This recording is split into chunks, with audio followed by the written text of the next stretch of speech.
एक आदमी जिसने अज्ञात की ओर समुद्र में कदम रखा, जो भयानक तूफानों, अनजानी लहरों और अनमैप्ड समुद्री रास्तों का सामना किया। एक ही यात्रा जिसने देशों की तकदीर बदल दी और दुनिया का नक्शा ही बदल डाला। ये कहानी है वास्को द गामा की, निडर खोजकर्ता जिसने यूरोप को भारत से जोड़ा और वैश्विक खोजों का नया युग खोला। जन्म और पारिवारिक पृष्ठभूमि। वास्को द गामा का जन्म लगभग 1460 में पोर्तुगाल के छोटे तटीय शहर सिनेस में हुआ।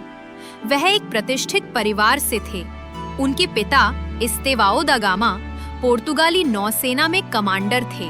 छोटे ही उम्र में वास्को ने समुद्र, जहाज और दूर देशों की कहानियों का अनुभव किया। यही अनुभव उन्हें नौवहन और साहसिक यात्रा की ओर आकर्षित करता है। बचपन और शिक्षा। बचपन में वास्को ने गणित, खगोल शास्त्र और नौवहन की शिक्षा ली, जो किसी भी खोजकर्ता के लिए अहम थी। उन्होंने अनुभवी नाविकों के मार्गदर्शन में सितारों, समुद्री धाराओं और हवाओं को पढ़ना सीखा। किशोरावस्था तक उन्होंने समुद्री यात्रा की बुनियादी कला में दक्षता हासिल कर ली थी, जो उन्हें लंबी और कठिन यात्राओं के लिए तैयार करती थी। शुरुआती करियर और प्रेरणा। 15वीं सदी में पोर्तुगाल एक उभरती समुद्री शक्ति बन रहा था। प्रिंस हेनरी ने अफ्रीका के तटीय क्षेत्रों की खोज शुरू की थी और भारत तक समुद्री मार्ग खोजने का सपना पूरे देश में फैल चुका था। वास्को ने इन नौवहन अभियानों में हिस्सा लिया, साहस और कौशल के लिए पहचाने गए और उन्हें भारत तक पहुंचने के ऐतिहासिक मिशन के लिए चुना गया। भारत के लिए पहली यात्रा 1497 में वास्को द गामा 4 जहाजों के बेड़े के साथ लिस्बन से रवाना हुए।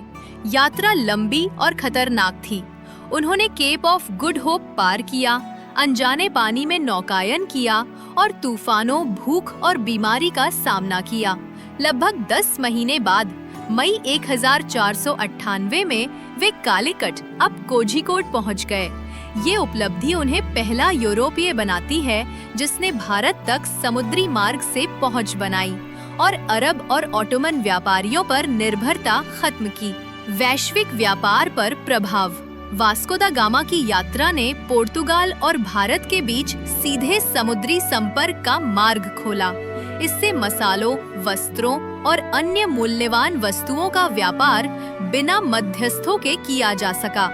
उनकी सफलता ने यूरोप में खोजों के युग की शुरुआत की और व्यापार, राजनीति और सांस्कृतिक आदान प्रदान को पूरी दुनिया में नया आकार दिया। बाद की यात्राएं। वास्को द गामा पोर्तुगाल लौटे और हीरो के रूप में सम्मानित हुए।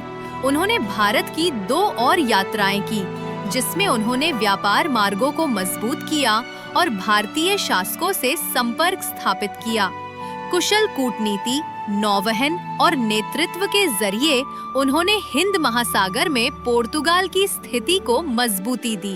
व्यक्तिगत जीवन और उपाधियां। वास्को द गामा ने पूरी जिंदगी खोज और पोर्तुगाल की सेवा में समर्पित बिताई। उन्हें नाइट किया गया और बाद में admiral of the Indian seas की उपाधि मिली। उनका व्यक्तिगत जीवन ज्यादा जाना नहीं गया, लेकिन उनकी विरासत उनके ऐतिहासिक अभियानों और समुद्री खोजों में जीवित है। अंतिम वर्ष और मृत्यु। वास्को द गामा की अंतिम यात्रा भारत में 1524 में हुई। वे कोचिन, भारत में बीमार पड़ गए और उसी वर्ष लगभग 64 वर्ष की आयु में उनका निधन हो गया।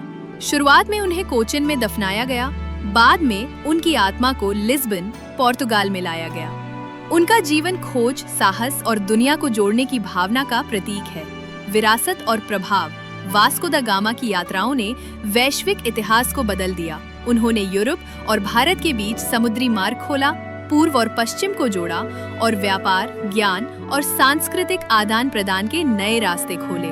पोर्तुगाल और भारत में उनके सम्मान में स्मारक, प्रतिमा और सड़कें बनाई गई हैं। उनकी यात्रा ने खोजकर्ताओं, नाविकों और नेताओं की पीढ़ियों को प्रेरित किया, ये दिखाते हुए कि साहस, दृढ़ संकल्प और दृष्टि दुनिया बदल सकते हैं।